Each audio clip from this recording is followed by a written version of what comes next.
Everyone, this is Kavya Agarwal. तो accounts के exam में एक मेजर प्रॉब्लम जो हर कोई फेस करता है, हर एक स्टूडेंट फेस करता है, वो है कि अकाउंट्स के एग्जाम में हम टाइम मैनेज कैसे करें। बहुत बार ऐसा होता है, मेरे साथ भी हुआ था कि हम लोग पढ़ तो सब लेते हैं, हमें पेपर में 80 ऑन 80 सब कुछ आता है, सारे एमसीक्यू सारे क्वेश्चन सब कुछ आता है, बट प्रॉब्लम ये आती है कि एक तो हमारी स्पीड नहीं बन पाती। ठीक है, ये होता है कि भाई आता सब है बट स्पीड ही नहीं बन पाई, टाइम कम पड़ गया, पेपर छूट गया, बाद में रश करना पड़ा। और दूसरी प्रॉब्लम आती है हमारी कैलकुलेशन मिस्टेक्स की, कि हमने किया तो सब सही था बट कैलकुलेशन एरर हो गई, एक्यूरेसी नहीं थी, गड़बड़ हो गई पेपर में। तो ये दोनों प्रॉब्लम्स को हम कैसे सही कर सकते हैं, कैसे इम्प्रूव कर सकते हैं, उस पर थोड़ी सी बात करते हैं। तो सबसे पहले एक चीज़ को समझो कि हमारा जो एग्ज़ाम है वो 80 मार्क्स का है। ठीक है, 80 मार्क्स का पेपर है, जिसमें से पार्ट ए आपका 60 मार्क्स कवर करता है और पार्ट बी हमारा जो है 20 मार्क्स कवर करता है। ठीक है, 60 मार्क्स में से भी आपके पास 16 तो एमसीक्यूज हैं, यानी 1 मार्कर्स हैं, और बाकी के क्वेश्चन हमारे 3 और 4 और 6 के हैं। ठीक है, और जो पार्ट बी है उसमें से हमारे पास 4 तो एमसीक्यूज होंगे और बाकी हमारे पास नॉर्मल क्वेश्चंस होते हैं। ठीक है, सो हमें 3 घंटे का टाइम मिलेगा, यानी कि 180 मिनट। इन 180 मिनट में हमें लिखना है। ठीक, और इसके साथ साथ आपको 15 मिनट का रीडिंग टाइम भी मिल रहा है।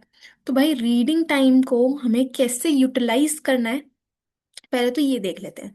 सो देखो यार, जो 15 मिनट्स का हमारा रीडिंग टाइम है, उसमें आपको लिखने का तो ऑप्शन मिलेगा नहीं, हम उसमें लिख तो सकते हैं नहीं। आपको पेपर मिल जाएगा तो आप उसे रीड जरूर कर सकते हो। तो इस रीडिंग टाइम में आपको सबसे पहले ये काम करना है कि जितने भी चॉइस वाले क्वेश्चंस हैं, जिसमें भी ऑप्शंस हैं, उसमें से डिसाइड कर लो कि 3 घंटे में हमें कौन सा क्वेश्चन अटेम्प्ट करना है। ठीक है, चॉइस आएगी, एडमिशन रिटायरमेंट में से मोस्ट प्रोबेबली चॉइस आती है, शेयर कैपिटल के क्वेश्चन में चॉइस होती है, एमसीक्यूज में चॉइस होती हैं, और रेशोज में चॉइस आ जाती है, ऑप्शंस में होता है। तो जो भी चॉइस वाले क्वेश्चन है और वाले क्वेश्चंस हैं, उनको पढ़ो, डिसाइड करो कि आप कौन सा क्वेश्चन अटेम्प्ट करोगे। ये काम आपको उस 15 मिनट के रीडिंग टाइम में ही कर देना है, क्योंकि बाद में तो यार आप अपने फ्लो में लिखना शुरू कर दोगे ना। 3 घंटे में फिर ये थोड़ी ना सोचने बैठना है कि कौन सा क्वेश्चन मैं अटेम्प्ट करूं, नहीं, वो काम आपको उस 15 मिनट में ही कर देना है। ठीक है, डॉट लगा लेना साइड में छोटा सा कि तुमको दिख जाए और किसी एग्जामिनर को ना दिखे कि आपने डॉट लगाया हुआ है क्वेश्चन पेपर पे। तो आपको पता चल जाएगा कि कौन सा क्वेश्चन आप अटेम्प्ट करने वाले हो। ठीक है, वो क्वेश्चन करना जो कि आपके लिए इजी हो, आप उसमें अपना बेस्ट एफर्ट दे सकते हो। और दूसरा, जो टाइम कम ले, ठीक है, ज़्यादा उसमें कैलकुलेशन ना हो, वैसा आप क्वेश्चन चूज कर लेना अपने अकॉर्डिंग। ठीक है, मान लो ये काम चॉइस वाला आपका 10 मिनट में हो गया, फिर भी आपके पास 5-7 मिनट अगर बच रहे हैं, तो उसमें आप एमसीक्यूज रीड करना शुरू कर देना। 16 एमसीक्यूज हैं पार्ट ए में। अगर आप रीडिंग टाइम में 5 से 7 एमसीक्यूज के भी आंसर्स निकाल लेते हो ना, तो बढ़िया है। ठीक है, एमसीक्यूज थोड़े बहुत सॉल्व करने की कोशिश कर लेना उस रीडिंग टाइम में। बहुत सारे एमसीक्यूज आपके प्रैक्टिकल बेस्ड ही होंगे, कुछ 3-4 होते हैं जो कि थ्योरी बेस्ड होते हैं, तो वो आप आसानी से सॉल्व कर पाओगे। ठीक है, तो ये तो हो गया हमारा 15 मिनट्स का रीडिंग टाइम का यूटिलाइजेशन। ओके, इसके बाद जो हमारे पास मेन टाइम है हमारे 180 मिनट का, यानी कि 3 घंटे का, अब उसमें हमें कैसे स्पीड बनानी है। तो भाई एक चीज को समझो कि आपके पास दो पार्ट्स हैं, पार्ट ए पार्ट बी। आपका कौन सा स्ट्रोंगेस्ट पार्ट है, या कौन से टॉपिक में, कौन सी बुक में आप कंफर्टेबल हो, या कॉन्फिडेंस किस बुक में ना, उस पार्ट से स्टार्ट करना। हमें 1 मार्कर से तो स्टार्ट करना ही नहीं है, हमें स्टार्ट करना है बड़े क्वेश्चन से, 6 नंबर के, 4 नंबर के, 3 नंबर के, वहां से शुरुआत करनी है। क्योंकि यार 1 मार्कर्स देखो हो तो जल्दी जाते हैं, बट अगर बाय चांस आप किसी 1-2 क्वेश्चन में फंस गए ना, तो अटक जाओगे, टाइम वेस्ट होगा, वो हमें नहीं करना है। लास्ट के लिए हमें बड़े क्वेश्चन तो छोड़ने ही नहीं है, क्योंकि भाई लास्ट में तो पैनिक होता है, रश होता है, और फिर तुम्हें पता है दिमाग कैसे चलता है। तो आपको लास्ट के लिए तो बड़े क्वेश्चन छोड़ने ही नहीं है। सबसे पहले ये देखना कि तुम्हारा पार्ट कौन सा स्ट्रांग है, ए करोगे या बी करोगे। सपोज अगर आप पार्ट बी से स्टार्ट कर रहे हो, तो पार्ट बी एनालिसिस है, हमें पता है उसका लास्ट क्वेश्चन 6 नंबर का कैश फ्लो का क्वेश्चन होगा, तो कैश फ्लो निपटा दो पहले ही। ठीक है, फिर आपके पास कंपैरेटिव या कॉमन साइज का क्वेश्चन होगा 3 या 4 नंबर में, वो कर दो। रेशोस का आपका क्वेश्चन आएगा 3 या 4 नंबर में, वो निपटा दो। तो आपको पहले बड़े क्वेश्चंस कर लेने हैं, कॉन्फिडेंस आ जाएगा यार। स्टार्टिंग में एनर्जी होती है, स्टार्टिंग में एनर्जी होती है, हम एकदम अच्छे से लिख पाएंगे, अच्छी राइटिंग भी आएगी। बाद में तो यार जल्दी जल्दी चीजें करनी पड़ती है ना। तो स्टार्टिंग में अपना कॉन्फिडेंस में रह के वो पार्ट से स्टार्ट करना जिसमें आप कॉन्फिडेंट हो, स्ट्रांग हो, और उसके बड़े क्वेश्चन से शुरुआत करनी है। तो मान लो हम पार्ट बी से शुरुआत कर रहे हैं, तो कैश फ्लो पहले करेंगे, कंपैरेटिव रेशोज, उसके बाद आप वो 4 MCQs कर सकते हो। ठीक है। और आइडियली अगर हम देखें, तो अगर आपने सैम्पल पेपर सॉल्व करे होंगे, PYQs करे होंगे, तो आपको पता चल जाएगा कि पार्ट बी में ना मुश्किल से हमें 30 से 35 मिनट लगते हैं। ठीक है, 30 से 35 मिनट में ना हमारा पार्ट बी निपट जाता है, ज़्यादा टाइम नहीं लेता है part B. So 30 to 35 minutes में पार्ट बी हमारा कंप्लीट हो जाएगा।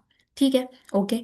अब अगर आपको लगता है कि नहीं मुझे तो पार्टनरशिप और कंपनीज अकाउंट करना है, तो ठीक है, पार्ट ए से शुरुआत करना, और उसमें भी 6 मार्कर से स्टार्ट करना। हमें पता है 6 नंबर के पार्ट ए में 4 क्वेश्चंस आएंगे। ठीक है। तो आप वहां से भी शुरुआत कर सकते हो।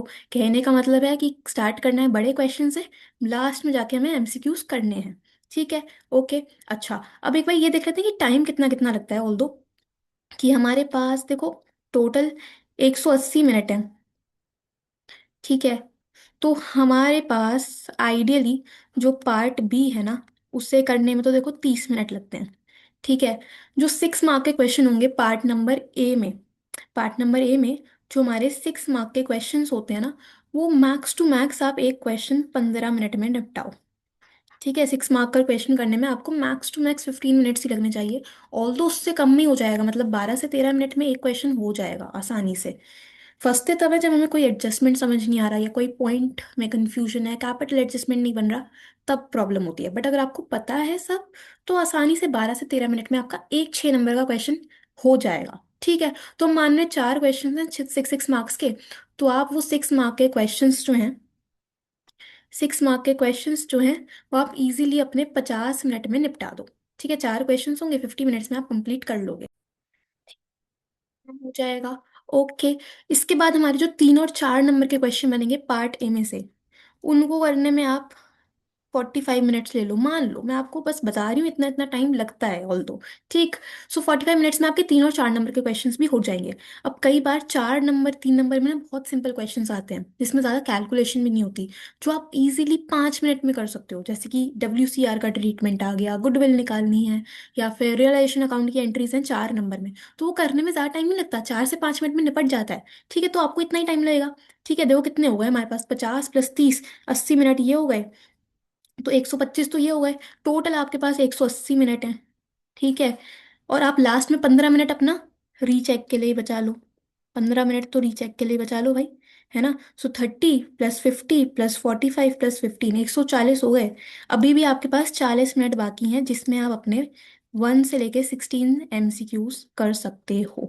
ठीक है। अब देखो ऐसा हो सकता है किसी क्वेश्चन में आप फंस रहे हो तो टाइम लग रहा है, तो आप एडजस्ट कर सकते हो अपने अकॉर्डिंग, बट मैंने आपको एक ओवरऑल आइडिया दे दिया कि कितना टाइम किन क्वेश्चन को करने में लगेगा। अगर आपको 4 से 5 नंबर वाले क्वेश्चन को करने में कम टाइम लग रहा है, तो वो एक्स्ट्रा टाइम अपने 6 मार्कर्स में दे सकते हो। ठीक है। सो आपको टाइम को मॉनिटर करते हुए पेपर करना है, हर 1 घंटे बाद टाइम चेक कर लेना कि कितना टाइम बचा है, कितने क्वेश्चंस हमारे बचे हैं, उसके अकॉर्डिंगली आपको चेक करके करना है। ठीक है। बाई चांस किसी क्वेश्चन में अगर आप अटक रहे हो, 1 2 मिनट हो गए आपको सोचते सोचते, तो उस क्वेश्चन को वहीं रोक के आगे चल देना। उस क्वेश्चन को पॉज करना पड़ेगा और आगे का शुरुआत करना, नहीं तो आप फिर अटके रह जाओगे। ठीक है, तो स्टार्ट करना बड़े क्वेश्चन से, जिस भी सेक्शन से आप कंफर्टेबल हो उसके साथ, फिर जाना 1 मार्कर्स पे। और ध्यान रखना एक पार्ट एक ही जगह पे होना चाहिए, दोनों को कंबाइन नहीं करना है। ऊपर हेडिंग डलेगी पार्ट ए, फिर पार्ट बी, इस तरह से, तो आपको कंबाइन नहीं करनी है। ठीक है। तो ये तो मैंने आपको बता दी कि किस तरह से हमारा पेपर अटेम्प्ट करना है, तो आपको स्पीड इसी तरह से बना के रखनी है, और इतने टाइम में आसानी से हो जाता है अकाउंट्स का पेपर। आपने जो सैम्पल पेपर करे होंगे ना, जो हर साल CBSE सैम्पल पेपर रिलीज करता है, वो फिर भी टिपिकल बनाता है, कैलकुलेशंस थोड़ी अजीब सी बनाता है। बट जो एक्चुअल में बोर्ड का पेपर आता है, वो थोड़ा सिंप्लीफाई होके आता है, और वो इजीली आप 3 घंटे के अंदर अंदर कम में ही कर लेते हो आसानी से। ठीक है, अगर आपने चीज़ें पढ़ी हैं तरीके से तो। ठीक है। तो ये तो हो गया, राइट। इसके बाद आपको ध्यान रखना है कि यार देखो, क्वेश्चन सॉल्व करने की तो एक अलग चीज़ है, मैंने आपको स्पीड का तो बता दिया, दूसरा है कैलकुलेशन की प्रॉब्लम। तो यार कैलकुलेशन कम हो इसके लिए आपको जितने भी क्वेश्चंस हैं अकाउंट्स में, उनको रीड करना है बहुत ही केयरफुली। अकाउंट्स है, इजी होता है करना, फिर भी क्वेश्चन ध्यान से पढ़ना। एक क्वेश्चन को कम से कम 2 बार तो पढ़ना ही पढ़ना है, और line by line word to word पढ़ना आराम से दिमाग खोल के। देखो, क्वेश्चन तुमने सही पढ़ा होगा तो तुम्हारा आंसर जल्दी निकल जाएगा। तो क्वेश्चन को पढ़ने में जितना ज़्यादा टाइम लगाओगे, अब ज़्यादा का मतलब ये नहीं कि क्वेश्चन ही पढ़े जा रहे हो, बट आराम से संतुष्टि से क्वेश्चन को पढ़ना, ताकि आप आंसर जल्दी बना पाओगे। ठीक है, तो जितने अच्छे से हम क्वेश्चन पढ़ेंगे ना, आंसर करने में उतना ही कम टाइम लगेगा। तो क्वेश्चन ध्यान से पढ़ो।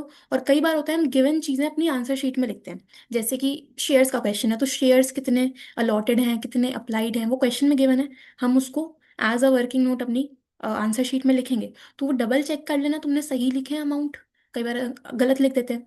रेशियोज के क्वेश्चन में जो जो चीज़ें गिवन है वो आप अपनी आंसर शीट में लिखोगे तो डबल चेक कर लेना तुमने सही देख के लिखा भी है या नहीं लिखा।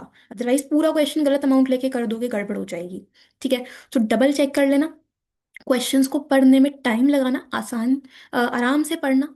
ठीक है, और जो भी कैलकुलेशंस कर रहे हो वो डबल चेक कर लेना। डबल चेक करनी बहुत ज़रूरी है, बहुत ज़्यादा टाइम नहीं देना है कैलकुलेशंस पे भी। ठीक है, कैलकुलेशन अच्छा करने के लिए एक काम करना कि जैसे आप रिवैल्यूएशन अकाउंट बना रहे हो, सपोज आपने अमाउंट डाला है 1 लाख। ठीक है, फिर है सपोज 55,000, तो वो इसी के नीचे डाल देना 55। ठीक है, फिर उसके बाद सपोज है 108 रुपये, तो 108 यहाँ डालो। फिर सपोज 7200 है तो 7200। इस तरह से करोगे ना तो आप कैलकुलेशन यहीं के यहीं कर दोगे पूरी, एक के नीचे एक रखना। ठीक है, ओके। कैलकुलेशन ध्यान से करनी है। ध्यान रखना कैश फ्लो स्टेटमेंट में कुछ चीज़ें माइनस होती हैं तो हम ब्रैकेट लगाना ही भूल जाते हैं, और फिर हम गलत टोटल कर देते हैं। तो आपको मतलब खुले दिमाग से करनी है कैलकुलेशंस। ठीक है, डबल चेक कर लेना, क्वेश्चन ध्यान से पढ़ना है। तो जो क्वेश्चन आप पढ़ रहे हो उनको पढ़ने में टाइम लगाना, कैलकुलेशंस कर रहे हो उसको भी ध्यान से चेक करके करना। ठीक है, सो जो आपका प्रोसेस है ना करने का, उसमें टाइम दोगे तो आपके आंसर्स जल्दी निकलेंगे। बाकी तो आंसर ही लिखना है, वो तो आप जल्दी लिख ही लोगे ना फिर। तो प्रोसेस में टाइम लगाओ, फिर आपका आंसर लिखने में आपको कम ही टाइम लगेगा। ठीक है, तो कैलकुलेशन के लिए तो देखो यही तरीका है। अगर अभी तक आप पूरे साल कैलकुलेटर से कैलकुलेशन करते आ रहे थे, तो अभी ये जो 2-3 दिन बाकी हैं इसमें विदाउट कैलकुलेटर प्रैक्टिस करना शुरू करो। बहुत ज़्यादा टिपिकल कैलकुलेशंस नहीं आएंगी ऑल दो, बट हमें अपनी कैलकुलेशन को देख के चलना है, डबल चेक करके चलना है। ठीक है, तो ये मैंने आपको बता दिया कि टाइम कैसे मैनेज करना है, कितना टाइम किस चीज़ पे देना है।